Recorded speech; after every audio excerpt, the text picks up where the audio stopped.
Hormuz കടലിടുക്ക് തുറന്നു കിടക്കുകയാണെന്ന് പ്രഖ്യാപിച്ചിരിക്കുകയാണ് അമേരിക്കൻ പ്രസിഡന്റ് ഡൊണാൾഡ് ട്രംപ്. യാതൊരു തരത്തിലും ആരും തന്നെ ഭയപ്പെടേണ്ട കാര്യമില്ല. എല്ലാ സജ്ജീകരണങ്ങളും തന്ത്രപരമായ രീതിയിൽ തങ്ങൾ ഒരുക്കിയിരിക്കുന്നു.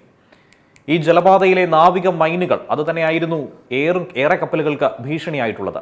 എന്നാൽ ആ മൈനുകളൊക്കെ തന്നെ നീക്കം ചെയ്തെന്നും പലതും നിർവീര്യമാക്കിയെന്നുമാണ് ട്രംപിന്റെ അവകാശവാദം.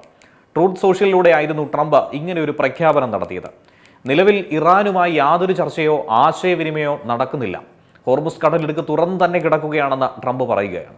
അമേരിക്കൻ നാവിക ഉപരോധം ഇനി ഇതുപോലെ തന്നെ തുടരുമെന്നും അദ്ദേഹം കൂട്ടിച്ചേർത്തിട്ടുണ്ട്. എന്നാൽ ഹോർമുസിന്റെ കാര്യത്തിൽ ഇറാന്റെ നിലപാട് ഇതിന് നേർ വിപരീതമാണ്.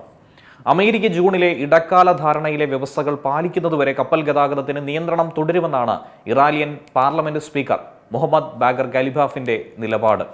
ഇറാനിയൻ തുറമുഖങ്ങളിലെ ഉപരോധം പിൻവലിക്കുക, എണ്ണ ഉപരോധങ്ങൾ നീക്കുക, മരവിപ്പിച്ച ആസ്തികൾ വിട്ടു നൽകുക, ഇറാനെതിരായിട്ടുള്ള സൈനിക നടപടികളും ഭീഷണികളും അവസാനിപ്പിക്കുക തുടങ്ങിയ ആവശ്യങ്ങൾ തന്നെയാണ് ഇറാൻ മുന്നോട്ട് വച്ചിരിക്കുന്നത്. അതേസമയം ഇറാൻ കീഴടങ്ങാൻ തയ്യാറെടുക്കുകയാണെന്ന വാദം വിദേശകാര്യമന്ത്രി അബ്ബാസ് അരാഗ്ചി പൂർണ്ണമായും തള്ളിക്കളഞ്ഞു. അമേരിക്കയാണ് ഇപ്പോൾ ഇറാന്റെ വ്യവസ്ഥകൾ അംഗീകരിച്ച് ചർച്ചയ്ക്ക് ശ്രമിച്ചുകൊണ്ടിരിക്കുന്നത്. അതുകൊണ്ട് തന്നെ ഹോർമുസിൽ യഥാർത്ഥത്തിൽ സ്ഥിതി എങ്ങോട്ടാണ് നീങ്ങുന്നത് എന്നുള്ളതാണ് നിർണായകം.